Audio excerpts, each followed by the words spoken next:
breves vivencias titulada Luminoso y Brillante.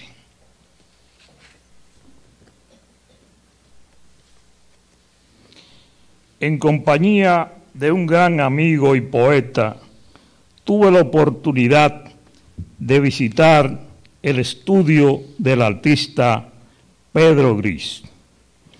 Recibido en su atelier, nos encontramos con una persona afable, calmada y sobre todo hospitalaria y abierta.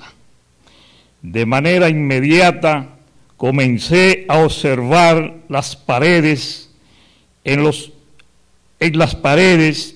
caballetes, tableros y otros.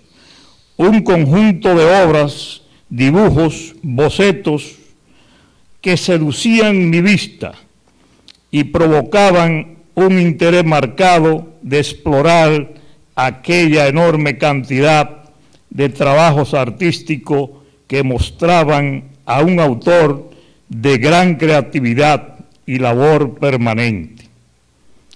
En mi recorrido por aquel mundo de obras de gran formato, como las más diminutas y dibujos variados de diversos tamaños, fue posible visualizar en ese universo a un artista que presenta en sus producciones una polipoblación de figuración y objetos visuales, donde por demás la composición plasmada en el lienzo juega su papel. Acción que coloca al autor y su obra en un escenario investigativo de importancia. Esto conduce por un sendero de una pintura que por momento se torna atraccionista, sin dejar de señalar que se percibe una figuración realista. El Padre Universo parece haberse descubierto él mismo en nosotros durante un tiempo tan largo a nuestras existencias que terminamos llamando a su tiempo íntimo eternidad. Su recurso de diversificación de realidades transfigura la saturación de la suma de dimensión. Si el universo no hubiese brincado de la cantidad a la cualidad constantemente por efecto de la saturación, asistiríamos a la presencia inagotable de una misma cosa en toda parte. Sería su ser y sobre todo su aparecer infinitamente monótono. Nuestras cotidianidades a las que ciegamente nos dirigimos contiene también la esencia de estos saltos universales. Este fragmento devuelvo al Padre, que está en el libro, en su segundo libro, Voy hacia mi casa, y el libro de los saltos, que es un libro doble. Y sigo leyendo estos apuntes. En gran medida, para no caer en lo absoluto, que siempre es ocioso, inadecuado e impreciso, aquí cabe la visión poética, lo que acabo de leer, el pulso de Pedro José Gris. Este fragmento de su poema Vuelvo al Padre, perteneciente al doble libro, el libro de los saltos y Voy hacia mi casa, ubicado específicamente en la página 61 de la parte titulada El libro de los saltos. Y es alto significativo porque el mismo articula los antecedentes con las últimas creaciones.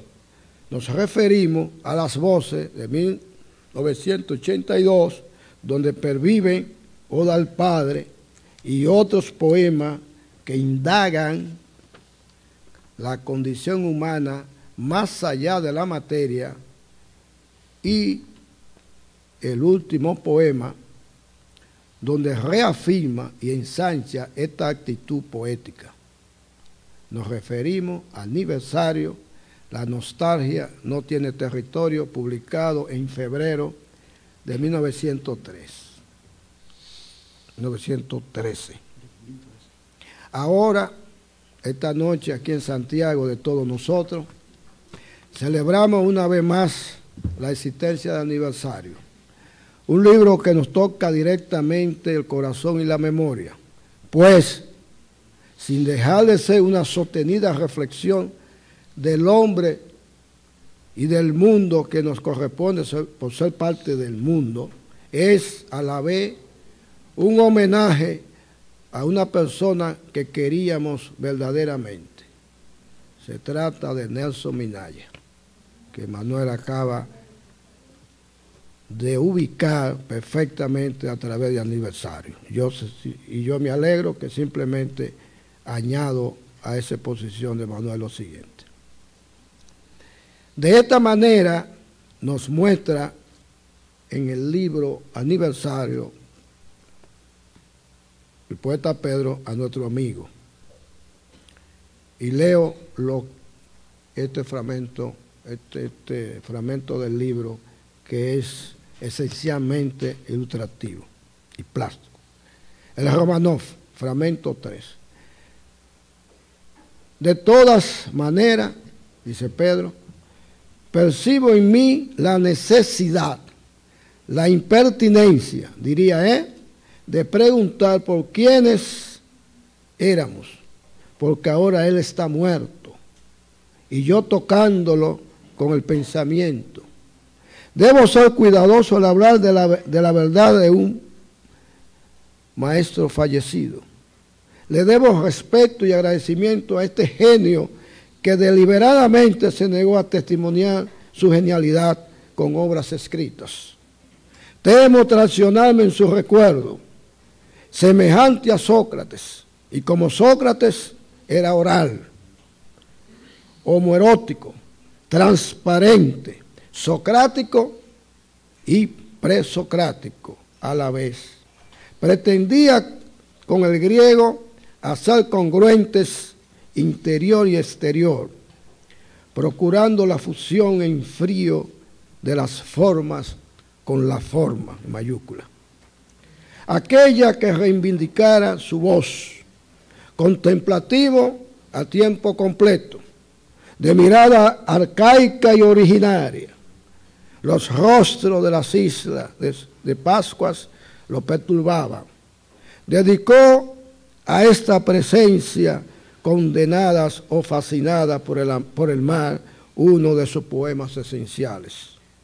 Miraba en Alvis, incluso mientras hablaba, sufría arremetidas repentinas de alejamiento reflexivo sutilmente, impuesto desde sus adentros, crucificado eternamente entre dioses en los que no podía creer y el Dios único que todavía no había nacido en su conciencia presocrática. Amaba, sin embargo, la magnificencia del catolicismo ortodoxo, cuya fe no profesaba, enamorado consciente de su fastuosidad insignificante y de su esplendor de la forma.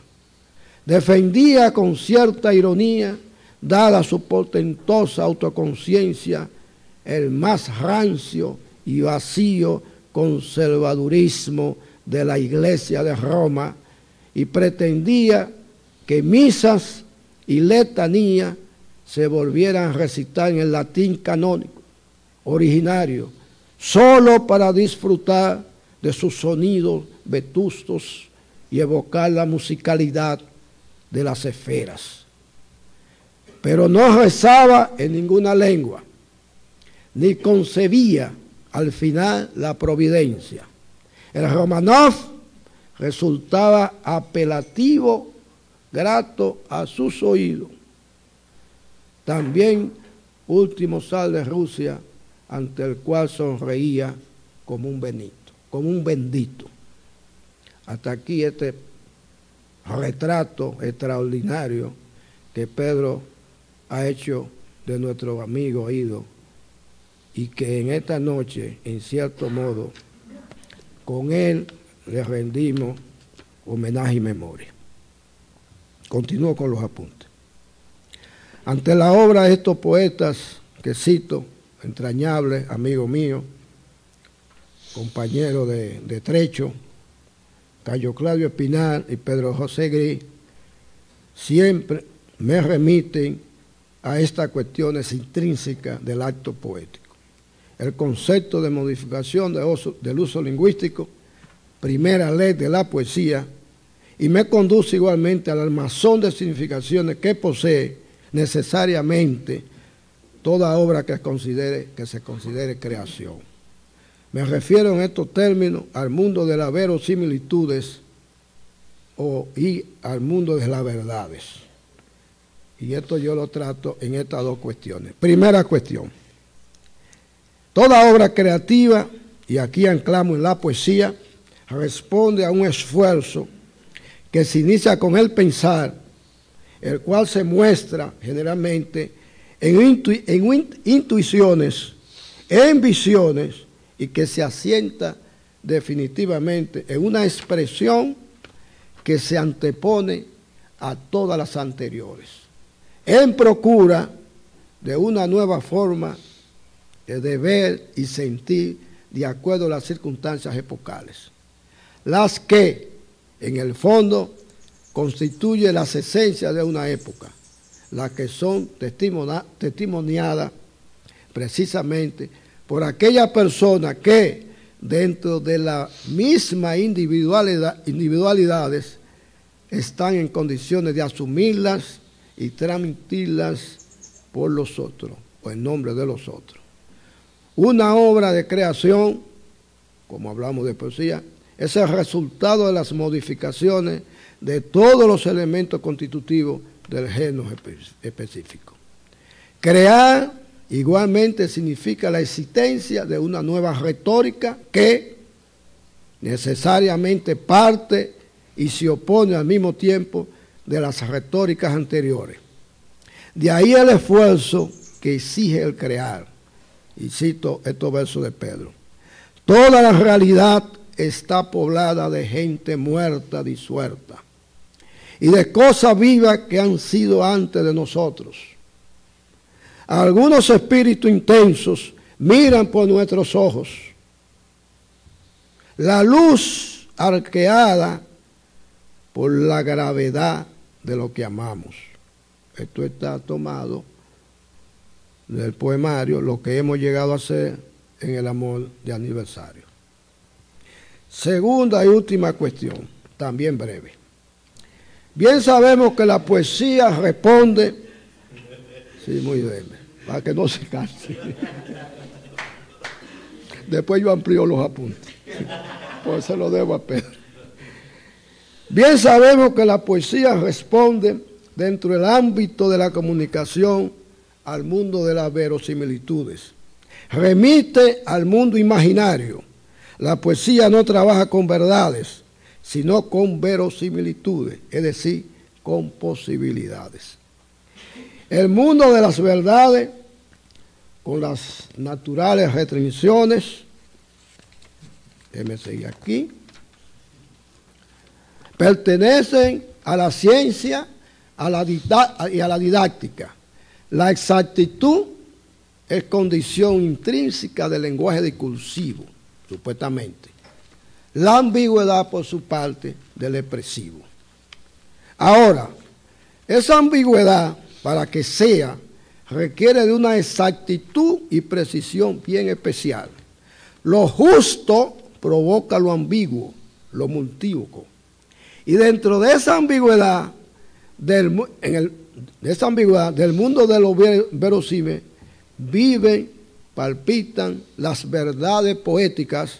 Por eso estoy hablando de todas estas cosas, para decir esto, para decir esta cosita. Las verdades poéticas, que son tan verdades, tal vez mucho más, que las que establece el lenguaje discursivo.